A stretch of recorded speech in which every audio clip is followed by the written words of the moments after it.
Good evening, everyone. Welcome to the GSK Live Online Career Panel. We have got such a treat in store for you today. We've got some phenomenal panelists and we've got some really great content to share with you. This is a 60-minute session with a 45-minute panel and a 15-minute Q&A.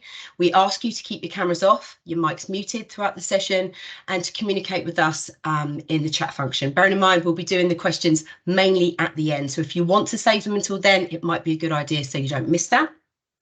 Session's being recorded as well, and if you get any technical difficulties at all, please do email us at info@digdata.online and our team will help you as soon as possible. So I'd like to kick the session off by introducing our fabulous panelists, and I'm going to start with Laura. Laura, over to you. Can you introduce yourselves, please? Yeah, of course. Thanks for having us. Really excited to join you guys tonight. So my name is Laura Barnard. I head up our early talent recruitment teams.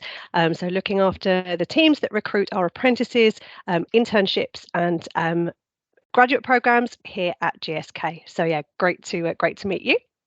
I am going to hand over to Katie to introduce herself. Thank you, Laura. So I'm Katie Mistretta. I'm a senior scientist here at GSK in the research organisation within the tox department, and my role involves assessing the safety of drugs before they can progress any further. So I'm going to pass on to Jack. Hello everyone, it's an honour to be here. I'm Jack Hodgkinson. I am a statistical programmer, analyst, industrial placement student here at GSK. So my job involves writing programs in a range of programming languages such as R and SAS to analyse and report clinical and metrics data. I'll hand over to Karima now. Thanks, Jack. Hi, everyone. Thank you for joining us today. I'm Karima and I'm a data science apprentice at GSK. I've been here for about 3 years, and in my role, I work in biostatistics. So we serve as a support function for all other teams, and we do things ranging from data analysis to making apps and websites. I'll pass on to Sahil. Thanks, Karima. Hi, everyone. Welcome to the Careers Panel. I'm Sahil. I'm a scientific data analyst in the early research and development organization at GSK.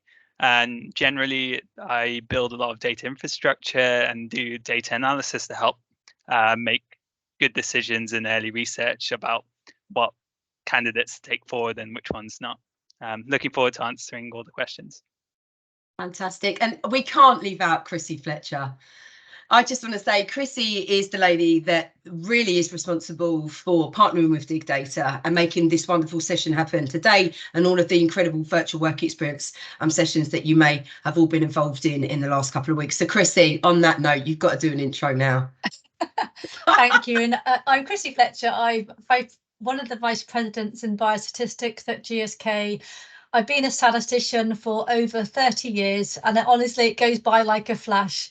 But I love being a statistician. I love being a data scientist. I love the background we have, the work we do. And I hope that we can give you some insights into some of the terrific careers that we have in the pharmaceutical industry. I know as students, you're going to have many choices. So we're here today to give you an insight as to what it's like working in one of the pharmaceutical companies, the best that I would say in the world. But we want to give you the insight. So please use us and ask questions and challenge us about the choices we've made and why we like what we do, what's in it for you in the future. But there's a great world out there, and do please consider a future career in the pharmaceutical industry. You will not regret it. Fantastic. Have you thought about taking up sales, Chrissy? Just asking. Right, let's kick the session off. So Karima, I'm going to go to you first. Science was always an area you were supported in pursuing and wanted to explore as a career. And from memory, I think it was your mum that potentially pushed you, wasn't it, to do science? And you assumed this would always be based in a laboratory. Can you tell the audience how a work experience placement changed this, and how you changed your mind about your career several times, and how it's okay for anybody else to do the same thing? So throughout my school years, I never had a particular career path in mind, but I was set on the idea of it being in a STEM-related field. At the time, I thought that STEM equals mainly science, which would probably be working in a lab. So I thought to get some insight on what this would look like, I decided to apply for a lab placement at a London university. And while the experience was definitely intriguing and one that I thoroughly enjoyed, I realized that I couldn't really envisage myself as a lab scientist in the long run. So I decided it wasn't the role for me. To learn more about other roles in STEM, I participated in an Insight Week at GSK shortly after year 11. And this was focused on how a molecule is brought to market. And I learned that there are several diverse groups of people who are involved in the clinical trial process, from scientists to statisticians, engineers, all the way to sales and marketing. And with my newfound insight, I changed my mind about what I wanted to be countless times, as you said.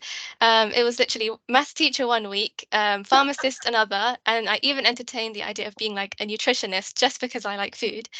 And after all of that, I think I decided that I realized that it's 100% okay to be uncertain and to simply explore your options, because it's really important to carefully consider what you want to dedicate your time to and to pursue something that you enjoy, which is why gaining work experience is a great way to determine that. Definitely that. In fact, Laura and I were chatting on the phone earlier, and we actually admitted that we're nearly 47 and we still don't know what we want to do when we grow up. So, you know, it's all about enjoying the process, right? Enjoy the process, enjoy the journey. Don't always think that there's got to be an end goal, because everything changes and your skills develop. Sahel, let's move on to you. You loved maths and science from a very early age, but when you were studying your A-levels, you chose German as one of your subjects. And I loved this when I spoke to you. I was like, okay, how did that kind of work out? How do you think learning a language has contributed to your career in data? Yeah, thanks, Rachel. So in my school, instead of A-levels, we did the International Baccalaureate, the IB, where you choose 6 subjects to do. So as well as the maths and science that I really enjoyed, we had to choose a language, a humanity. So I chose German, and I think it was a really good way of, you know, keeping my mind a bit broader. Like, I didn't have to be so focused on, you know, science and maths. I can allow myself to think differently. And I think maybe that's the thing I remember most now I'm in a career in data, is that when you're in data, you think a bit more big picture about things. You know, there's no one way that's, you know, completely right. With data, you know, there is ambiguity, there's room for interpretation, and being open-minded and being broader in your thinking can only help. So I think that's one thing I'd say a language helped me do.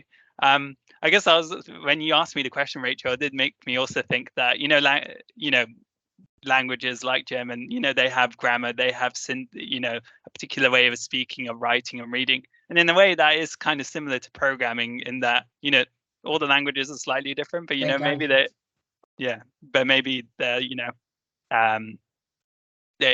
there's that set of rules and logic that underlies the whole thing. And that's the same with programming. So maybe another way of how it contributed to.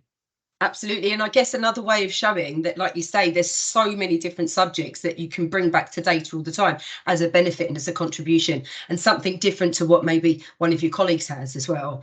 Jack, let's move on to you. On choosing a university, your plan was always league focused, with a view to move miles away from home, and you initially moved to Edinburgh to study. We all do that. We all want to move a million miles away from home.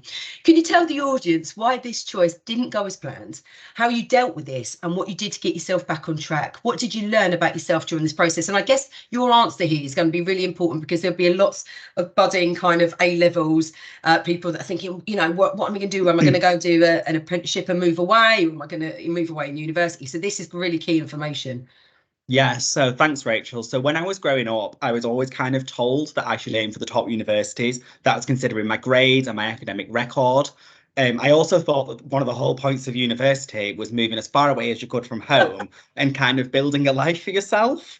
So that's what 17-year-old me, when I was applying to university, had in mind.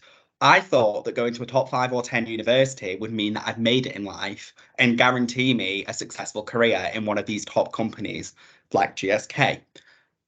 So I originally applied to university. I got an offer from Durham. I got an offer from Edinburgh. I was always on track to go to Durham. Results day comes around, I don't get in. So then I decide to go to my insurance choice, which was Edinburgh. I had personal connections to Edinburgh. I've got family there. So in my head, I kind of thought it's going to work out fantastically. It's going to be the best decision I've ever made. I'm going to love it. So I go to Edinburgh and it doesn't work out. And everybody there was in a completely different social class to me. I was looked down on, snubbed in lectures. You know, people didn't want to speak to me because I was this boy from Wigan who, you know, doesn't have an accent, you know, like a professional accent. I used to have a very strong northern accent when I was 18. And so, yeah, I decided then after 6 months that Edinburgh was not for me. And I went on a gap year. Well, it ended up being 2 years. Just to have some time out, you know, kind of think back on what I wanted to do. In this time, I roguely worked as a travel agent and then went traveling. But whilst I was working and, you know, kind of on this break, I realised that for me, it wasn't the studying, it was the university, and it was just the wrong place for me. I know people who've gone and had a fantastic time there, but it just was not for me. So then I decided, you know, I'm going to reapply to university, and I forced myself to an open day. Now, at this point, my parents were already saying, no, you're not going looking at unis far away, because when I was 17, I was dragging them to open days up in Edinburgh, down in Exeter, in London. So they were kind of like, maybe look at a few close to home just for the budget. And I was like, so I did. So then I went and looked at Manchester, which is my probably local Russell Group University in Wigan. I would never have considered it ever when I was 17 because I wanted to move far away. I went and realised it was the perfect place for me. You know, who cares that it's so close to home? It was the perfect place for me. And I think, yeah, it's just important to remember that, you know, it might not work out first time round, and the best place for you might be down the road. You don't have to live at home. You can still, you know, live away and live that life. It doesn't really matter. And also it's important to show that, you know, it's okay for things not to work out first time round. Look at me. I was 20 when I went to university. I'm now 23, still not graduated. It's fine. All my friends have graduated, but we're all on different paths. And I think, yeah, exactly. Along with that, I would have ever considered a career in data unless I'd gone down this path. So here we are. Well, exactly. And you're only a year off because you're doing industrial placements and not being at home getting your roast dinner cooked, right? So you can finish that off. There's a lot to be said for that. I did the same. I moved 3 hours away. I was absolutely starving for 3 years with no money. Sahel, let's go back to you. After your bachelor's in natural sciences, you decided to take a master's in computer science at Birmingham University, as this course was foundational and allowed you to learn the subject literally from scratch. Can you tell the audience what or who influenced you to take this course and why a course of this nature is so beneficial? Yeah, thanks, Rachel. So yeah, after studying natural sciences for 3 years and having decided I didn't see myself, you know, being in the lab or like pursuing science like so hands-on like any further, I was kind of, you know, mulling over my options. And that's where, like, you know, talking to my sister who studied computer science at university and my brother who worked in technology, I thought maybe it would be good to explore technology and try something new. So that led me to the master's at Birmingham, which was, as you mentioned, Rachel, more foundational, more like a conversion type master's designed to teach someone completely from scratch computer science. I thought that would really suit me because whilst, you know, I'd heard or read like a little bit about technology, I had little hands-on experience programming. So I thought, you know, a course that really taught me from the fundamentals would really suit me. And also, I guess a little bit from when I talked earlier about, you know, keeping an open mind and having that bigger picture view, I thought it'd give me a really good chance for that.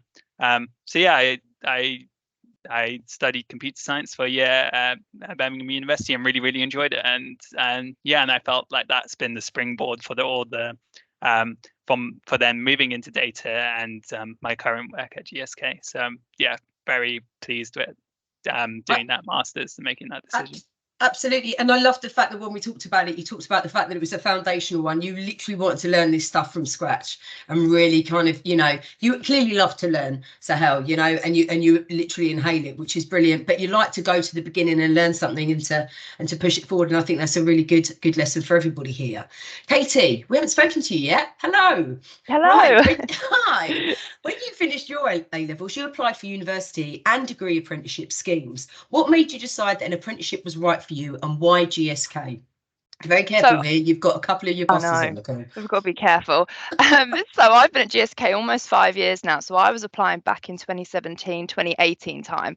And I think at that point, apprenticeships were really on the rise and they were becoming a lot more common than they maybe have been in previous years. So it was actually my mum that pushed for me, as mums do, to apply for an apprenticeship as well as my uni degrees.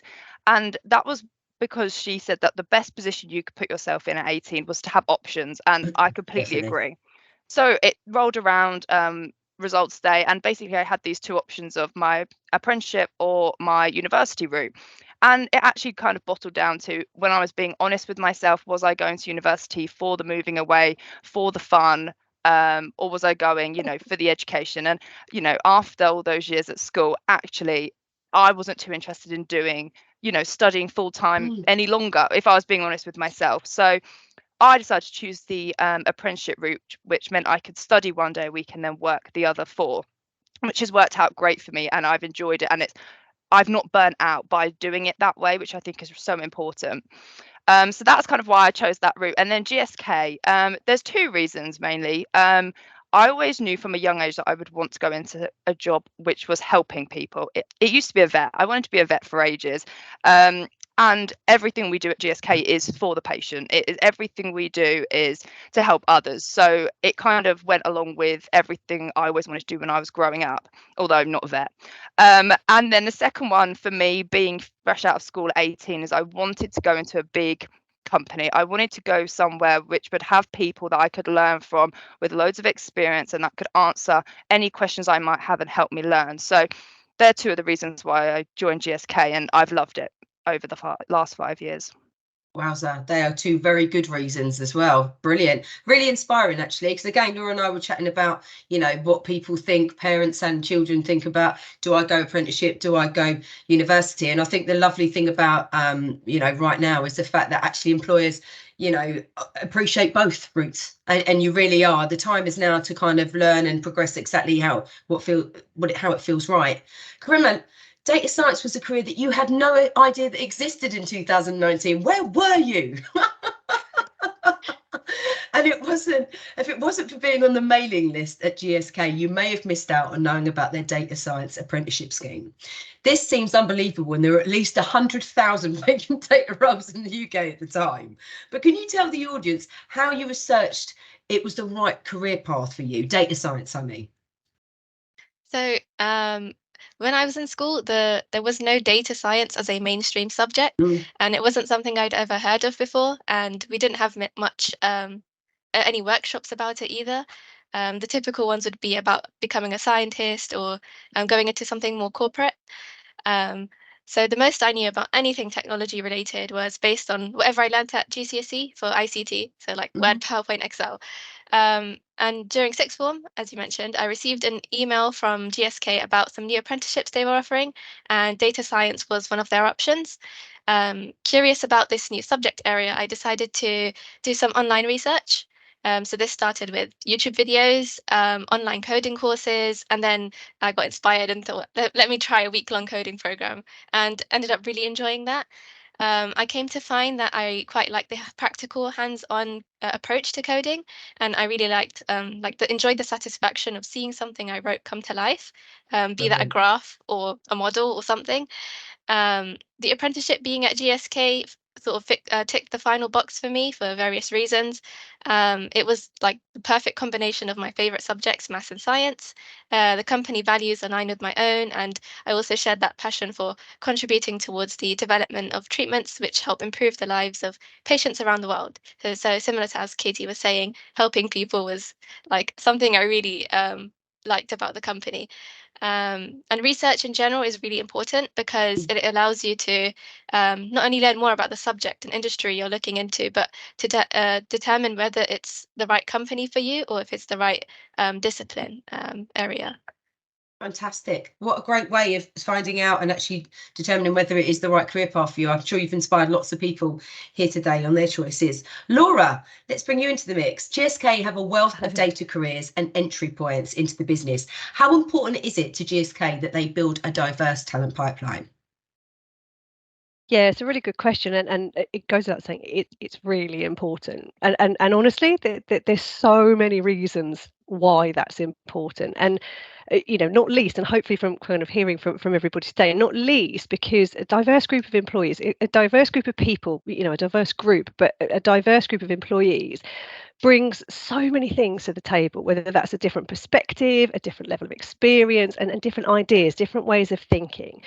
And actually that leads to all sorts of things, but I guess creativity, whether that's new business opportunities, a new way of approaching a particular topic or task or problem, but also innovation, and thinking about more effective solutions, really. So if you think about what we do, and the industry that we're in serves kind of all sorts of communities, and actually if we're not representative of that internally in the roles that we've got, we're not necessarily serving our patients as well as we can. So it's really, really important. And I suppose from the recruitment side of things, we're continuously looking to make sure that our processes are inclusive to candidates from all backgrounds, whether that's kind of the more, I guess, traditional diverse characteristics, so gender, perhaps ethnicity, whether it's LGBTQ+ communities, disability, neurodiversity, ethnicity, all of those things.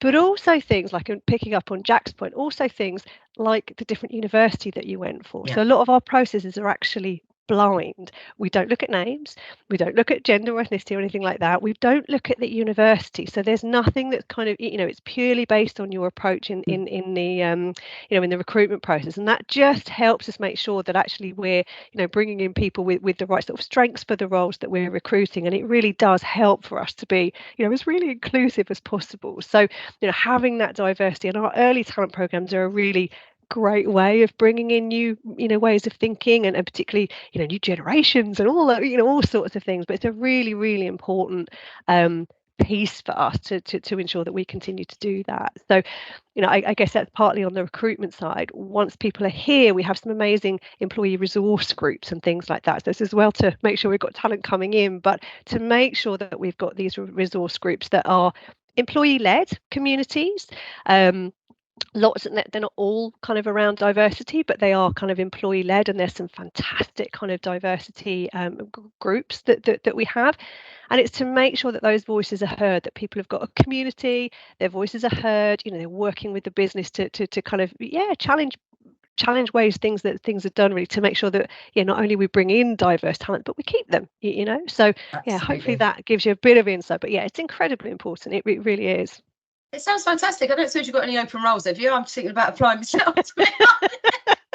We do. I think it is really important, because you know what? It's certainly going back to Katie's point. She wanted to join a large corporate, right? Sometimes some people think large corporate, I'm only a number, but actually to have a voice in a large corporate is really, really important. And actually what's really nice about kind of blinding CVs and applications up as well is that people get to bring themselves to the table, right? Not just this shopping list of I'm this, I'm that, I'm something else. It's me, and you're hiring them, which I think is fantastic.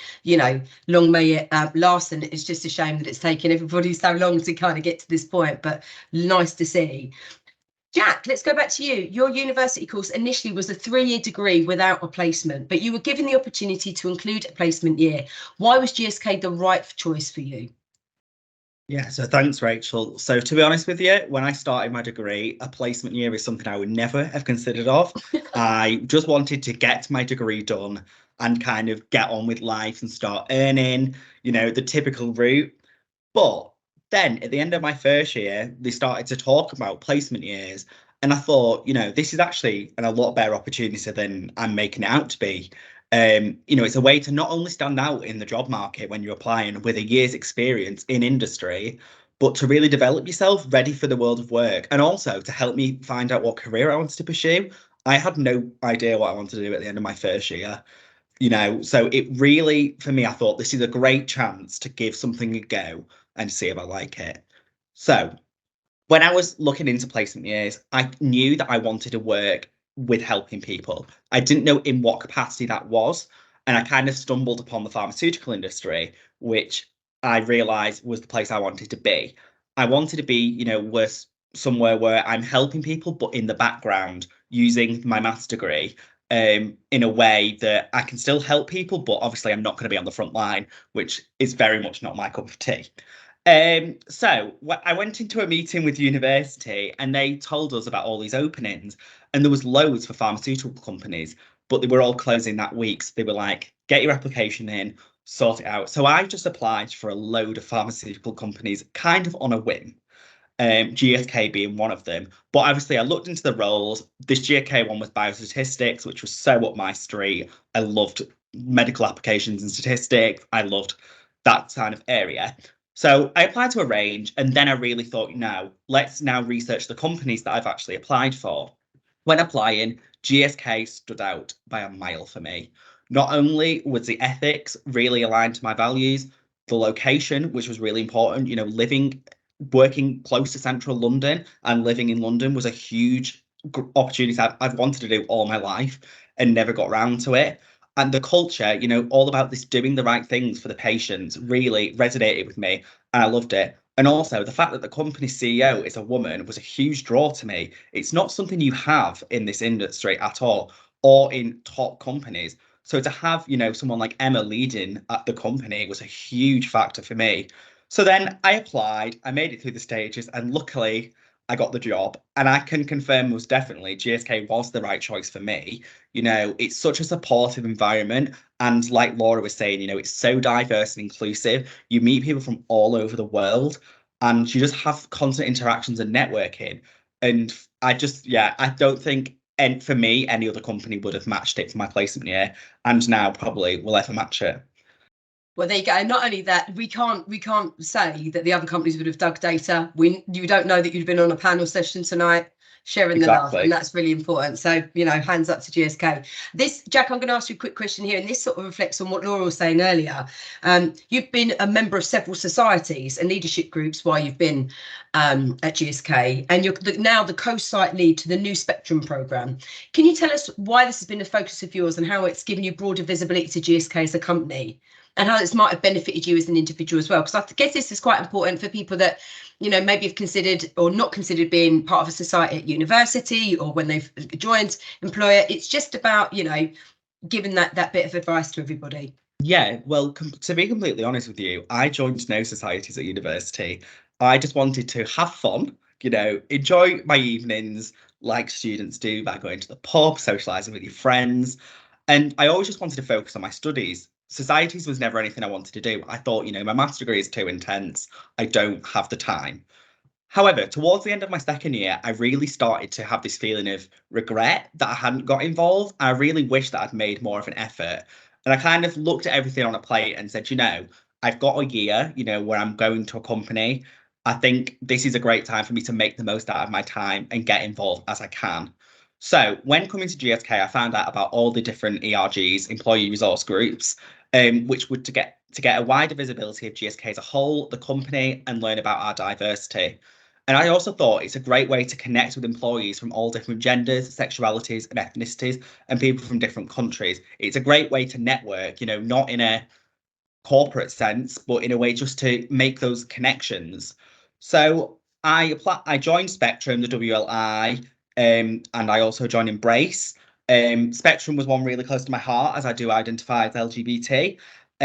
So when the opportunity to become Spectrum site lead arose, I had to just jump at the opportunity, and I was offered it personally.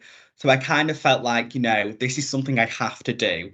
Also, leadership is one of the things I really have wanted to work on this year, and I like leading things and leading people. So I wanted to gain that experience and, you know, and also connect with my community, you know, be someone that people can come to and ask for advice, and, you know, I can help out in any way. So that was for me, it was a no-brainer opportunity.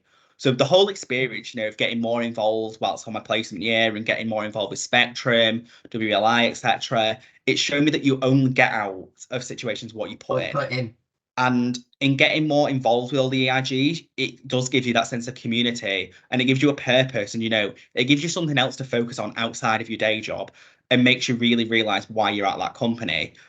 So yeah, going forward, definitely university, it's something I want to bring into my life. I feel like having the side projects and kind of and the different communities is really important for you to build as a person and, you know, get the most out of your time. So I think, yeah, it's been an amazing opportunity, and I would advise anyone to not, you know, don't worry about time with societies, just get as involved as you can. It's the best thing I've done. Brilliant. Thank you for that. Really appreciate that bit of advice and the tips there. Laura, this is a big question. Are you ready? Can you give us an overview of the recruitment process for both the grad and apprenticeship schemes? And I guess probably cover a little bit here when these recruitment drives do take place. And I guess before you say that, just to give the audience a bit of a heads up, this, as we said, this session is being recorded, and all of the links and emails and tidbits and everything that you need will be available in our library resource. But just for the audience today, can you give us a bit of an overview of that? Yeah, of course. So I guess in terms of when do they open? So our early talent programs, that's predominantly our apprentice programs, our industrial placement programs, so like Jack's on, and our graduate programs typically open in autumn. So this September we'll be opening for for graduate and intern roles. We open another window in November, and our apprentices open kind of a little bit later on in the year. So yeah, autumn time is the key date, and the roles typically start next summer. So that's something to get your head into. Kind of early talent program recruitment is a bit, you know, you don't apply and necessarily start straight away, although sometimes that happens, but we release those roles in autumn, we run those recruitment processes, and then you start the following summer. So yeah, the apprentice and graduate roles, we typically actually invite you to start applying from the final year of your study. So depending on the level of apprenticeship, if it's a degree apprenticeship, actually you can apply in the start of year 13.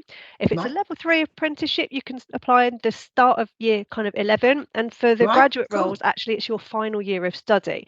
Now, if you've already left school or you know, graduated, you can still apply. There's not a kind of a limit on that, but actually, you know, the roles, as I say, would then start once you've finished your study. So again, that's just a little nuance around early talent recruitment, that you don't have to have graduated to actually start those applications and go through the process. So again, those program roles, we use what's called a strengths-based methodology. So what does that mean? Basically, we're looking to assess your strengths, and a strength is something that you do well and that really you love to do. So hopefully you've heard about some of the strengths of the people on the call today. It's those things that really kind of you just love to do, whether it's maths or, you know, presenting or whatever that is. And we're assessing your strengths in relation to the strengths for the role you've applied for.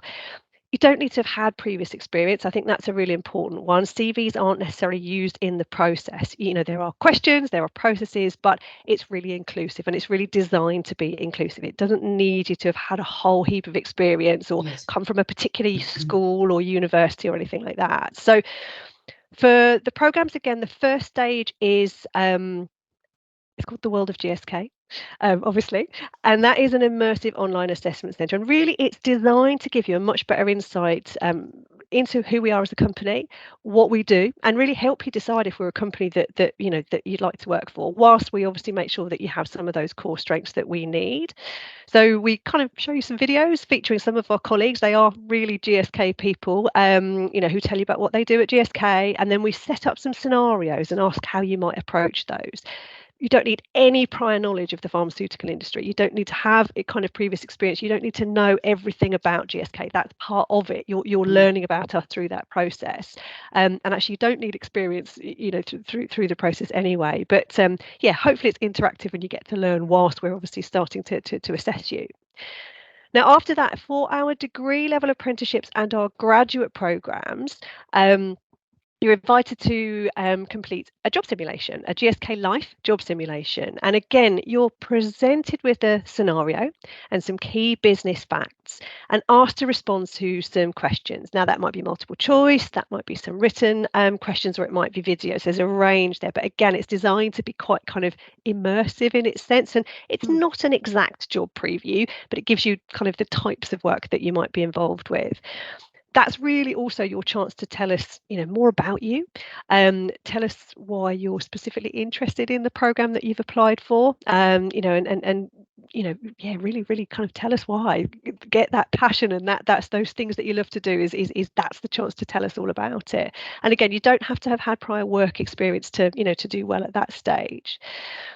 If you're applying for an industrial placement program such as Jack, it's actually a written application. So for time being, that's still a written application. And again, it's about your motivation. It's about some of your strengths and things like that. But we don't expect you to, know everything about the pharmaceutical industry. I mean, it's always good to do the research on companies that you're applying for. I would never say don't do it, because it does come across at some point. But we're not expecting you to come into an early talent program with a whole heap of experience, right? So, but that is your chance to, to tell us why you've chosen, why you're taking the time to actually apply for us.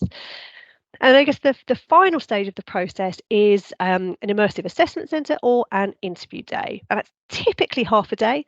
Could be virtual, could be in person, depending on the role and things like that. We give you full details in advance of you coming, so it's not that you go into it thinking, what am I going to be doing? We'll give you we give you all of the information around what your particular assessment centre will involve. And again, it's a chance to meet with some of the teams, for you to ask questions, and also again for us to learn much more about you, your interests, your motivations, and and your strengths, I suppose, to see if there's a good match for the roles. I guess it's worth saying about the recruitment process as well. We really do take that inclusion seriously. So at each step of the process, we are going to ask if you need any support or any adjustments or accommodations or anything like that to help you demonstrate your strengths and obviously, perform on an even keel. So, there's contact details all the way through the process to get in touch with us. But hopefully that gives you a kind of a whistle-stop tour of the recruitment process. Absolutely. Well, it sounds incredibly encouraging, incredibly supportive, which is brilliant. And I guess, to your point, it's we always worry, don't we? I guess when we're starting out, that actually, well, what are they going to think about us? And what happens if I don't get the job? The fact of the matter is, actually, whilst they're interviewing you, you're also interviewing them, because you don't have to go and work for somebody. And actually, I know we've been talking about it a lot today. It's about the culture of the place. Is it something that you believe in? Is it somewhere that you're going to be happy? Is it somewhere I'm going to progress? Those things are just as important. And I love the fact that you've reiterated a few times that actually you don't need any experience. You don't need to know the ins and outs of pharmaceutical. They're things that we're prepared to teach you. We're looking to see what you can bring to our table and vice versa. And I think that's excellent. As I say, I will be putting my CV/application in approximately 7:30 this evening.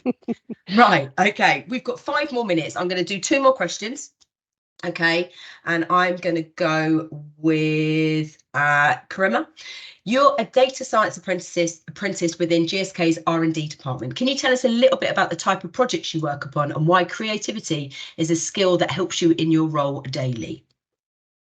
So as an apprentice in R&D, I usually work with clinical data. So that's anything about clinical studies and their phases, or logistical data about the running of clinical trials. I joined GSK at the height of the pandemic. So one of my first projects was actually predicting the impact of COVID on clinical trial recruitment. My main task revolved around pre-processing the data, which was used for a predictive model. Since then, I've had the opportunity to get involved with various other projects, each one different from the last. Some were focused on generating metrics, creating graphs, making a machine learning model, building an app or a code package, or even designing a website. So to answer the second part of your question, when hearing data science, your immediate thought might be coding or problem solving. And while coding is the bulk of my work, one of my favorite bits is getting to use my creativity skills to make my apps and dashboards look all pretty and user-friendly. And I think these skills draw on from my hobbies, which include sewing clothes and embroidery. These require creativity, patience, and attention to detail. So this goes to show that you don't always need to be an IT whiz to have a knack for data science. And as long as you can identify some transferable skills and have a passion for data, anyone can get involved. Love that. That was seriously motivational. Thank you, Karima. Katie, we're going to end the session with you now, and I'm going to sort of combine 2 questions and be a bit cheeky. Your role at GSK is a senior scientist. So how do you use data in your current role? And also, I would like you to give us a little bit of advice to the audience. The pharmaceutical sector is huge, right? We've established that today on the session. It's got a breadth of career opportunities available with it. What's your advice to anyone in the audience right now that's like, do you know what? I love maths, I love science, I love this, I love that.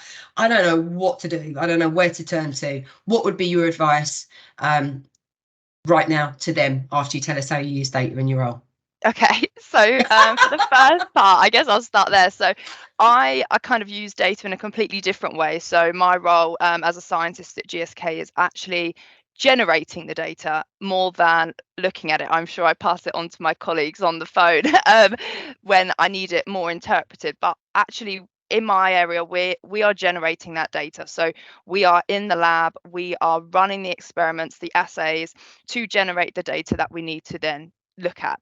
So for example, we might run, I've just done my dissertation on an assay which looks at protein expression levels in cells and whether compounds affect those levels. Obviously, we get data from that assay, and then I will possibly, depending on what's needed, if statistical analysis is needed, then I will pass that on to then my colleagues over in statistics to then look at and then bring that back to me and report. So in my area, I guess in the lab, we are maybe at the beginning of this whole kind of data journey. Like, we are generating it, we are in the lab running the experiments to get the data that we need. So slightly different perspective, I guess my role is, but still one with data nonetheless, and very important. And for the second question, I guess my advice for people either graduating university or leaving school, I didn't know that my role existed when I was at school. I had no idea, and I'm sure that's the same for a lot of people. And I didn't know a lot of the roles at GSK were even an option. It seems to be, if you want to go into science, it's vets, it's dentists, it's doctors. They are kind of the roles that are mentioned the most. So for everyone on the call, really doing this kind of thing, attending sessions like this, career panels, you're one step ahead anyway. Just getting out there, doing as much work experience as you can, attending these kind of sessions.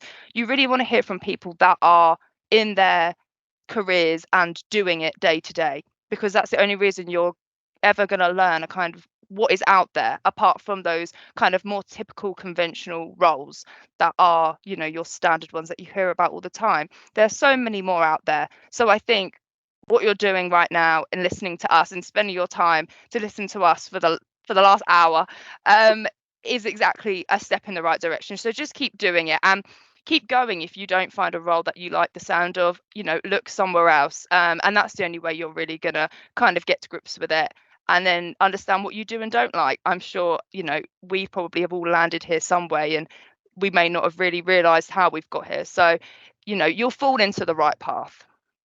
Absolutely. Well, we're going to open up the session to the floor to ask for questions, but I've got to say, I'm absolutely blown away, actually.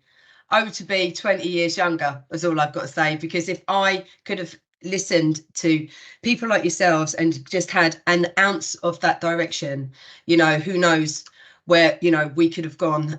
Laura, you know, Chrissy, this has been a really powerful, inspiring, engaging session. And I'm sure everybody in the audience feels that way too. So thank you, number one, for committing your time to it and to really inspire the next gen going forward. Now, I think it's time that we open the questions to the floor. Sarah, I think there's probably quite a few questions already in the chat. So let's have a little look here. Is there anything in particular, Sarah, that we want to yeah, there's a sort of theme of some of the questions coming through about people changing career later in life, and what opportunities do you have for people who perhaps have got previous experience, maybe not necessarily in data, but you know, how would they go about doing that with GSK?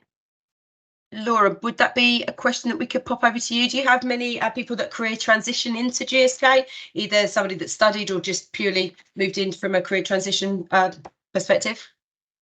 Yeah, absolutely. So there's a couple of things, I guess, to say at this point. And actually, Christine, I might see if you've got any perspective from a kind of more of a data specific side of things. But our graduate programs actually, if I think about the programs that we recruit into, the graduate programs don't actually have a cap on, you know, when you graduated. Now, there is a set salary for the graduate programs, and that doesn't necessarily always suit someone who is further into their career. But, Sure. but you know, there isn't actually a cap on that that level of experience. And I think with the apprenticeships, again, there isn't particularly a cap on them, but if you have qualifications that are in that area that are higher, then you're just, unfortunately, that means you're not eligible. So certainly some of the early talent programs, I mean, the industrial placement program, again, is quite a specific, you need to be currently studying, and it's almost like an embedded part of your course. So there are some restrictions around some of the programs.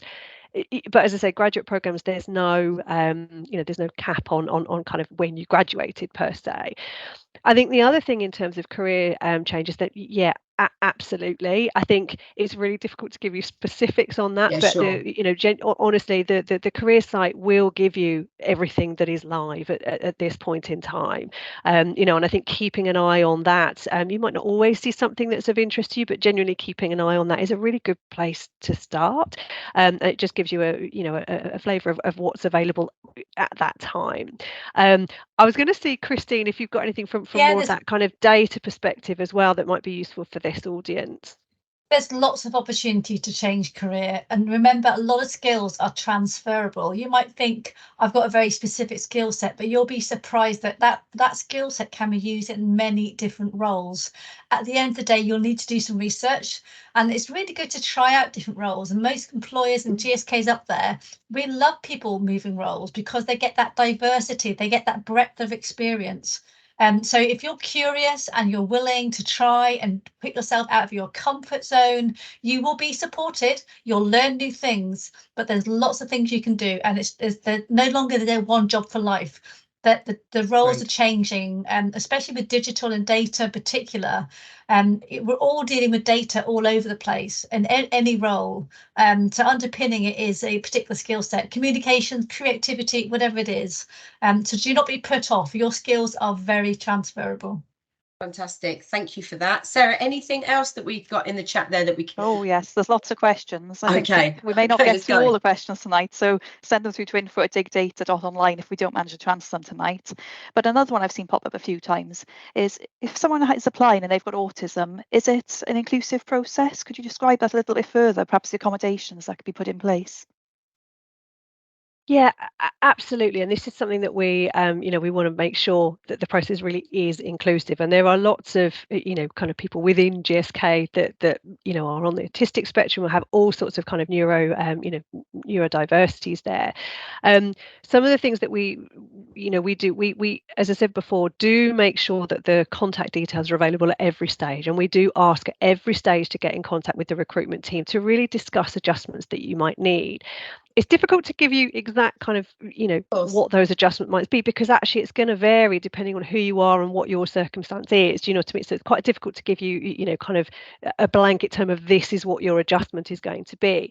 But there are, different things within each of the stages of the process that can be done to accommodate those that are, neurodivergent or coming from all sorts of, different disabilities. So, so it's difficult to give you exact kind of process, but we work quite closely with kind of our internal actual employee resource groups, as well as kind of external partners, particularly around neurodiversity as well as other disabilities, to really make sure that we are challenging our process. Like, is it as inclusive as it can be? I think we've put steps in place, and I think we're quite comfortable that it is inclusive. But we do want to challenge ourselves to make sure it's as inclusive as it can be. So one of those steps is to make sure that on any advert there's a way of, and in any process that there's a way of kind of connecting in with the team to talk about what adjustments you might need for your kind of situation.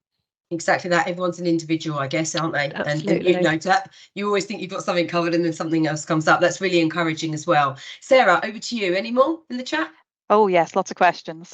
So next one I picked out, a few people have asked as well, is, are there any opportunities for flexible working? So, for example, part-time, remote? Because someone was asking, are your jobs only based in England? Is there a possibility for flexibility like this?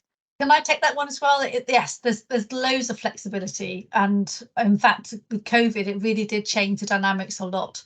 We do employ people all around the world, and people can work at home quite often now.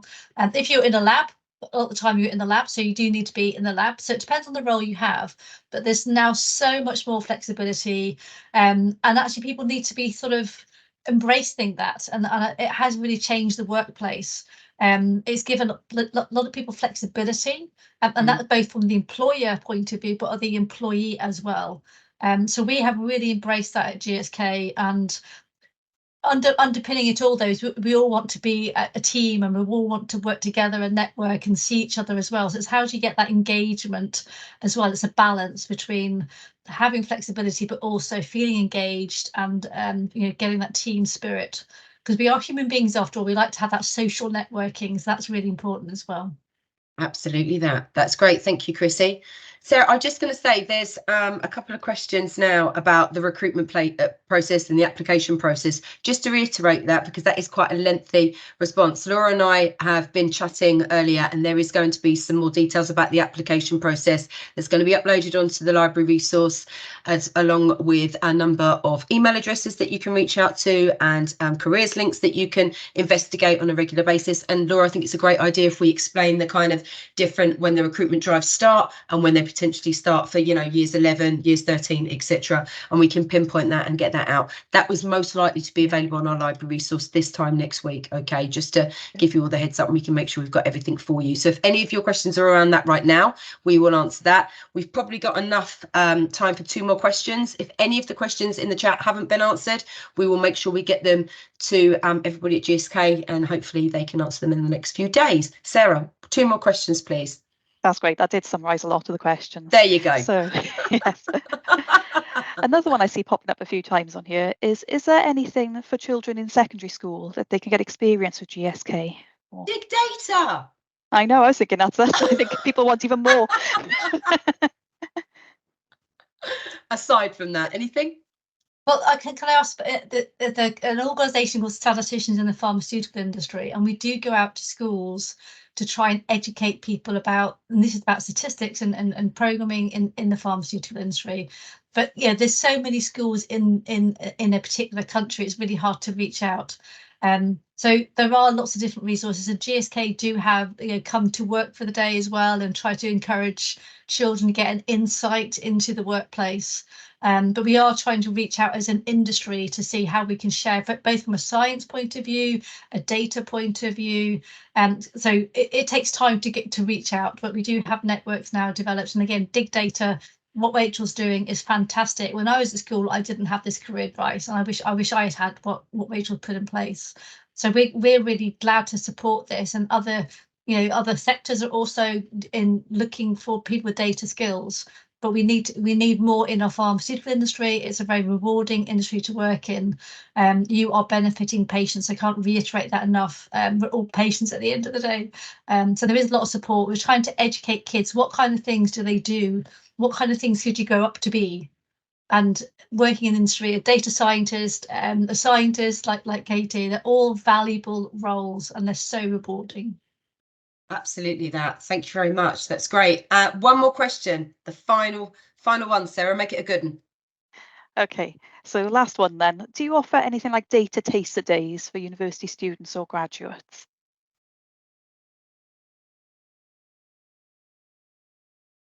So Big data. Well, yeah.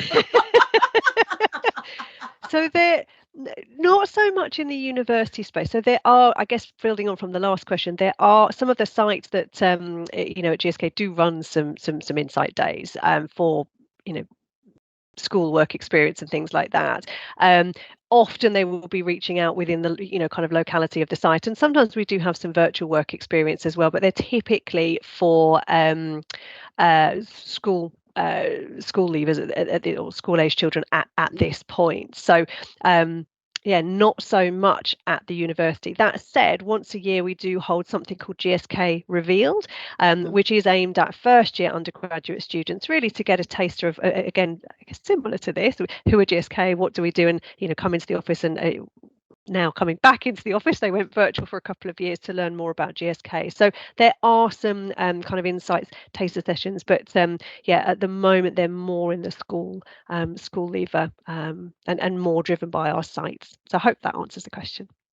I think also I'm going to add to that. Obviously, if the person that asked that question hasn't been involved in the Dig Data Virtual Work Experience Challenge and they're at university, please email us at info@digdata.online. We will send you all of the resources you need to get some virtual work experience. You can approach it from a data science perspective, a data strategy perspective, and really understand some of the problems that GSK are solving using data. It's phenomenal. Again, if we've got any secondary school students from years 7 to 13 and they want to get virtual work experience with GSK, again, email me at info@digdata.online. I can ping everything across to you. Everything's awarded with an assessment video so you can understand how they would have approached the problem, and you all get a virtual work experience certificate, which looks absolutely awesome on things like personal statements, on CVs, on LinkedIn profiles, and just for you to build up that kind of knowledge. What do I like? What don't I like? What do I want to develop? What do I want to take further?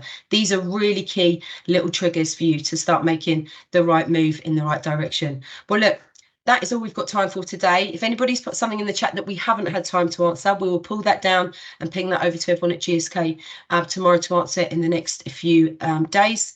I just want to say a huge thank you. This is the end of our GSK online events. I've got to say, I feel a little bit sad. Absolutely love working with all of these wonderful people. Thank you so much to all the panelists for taking the time out today, for sharing their stories and inspiring the next generation. We wish you all a great evening and thank you so much for your time. Take care, everyone. Have a wonderful evening. See you later. Bye-bye. Thank you. Goodbye.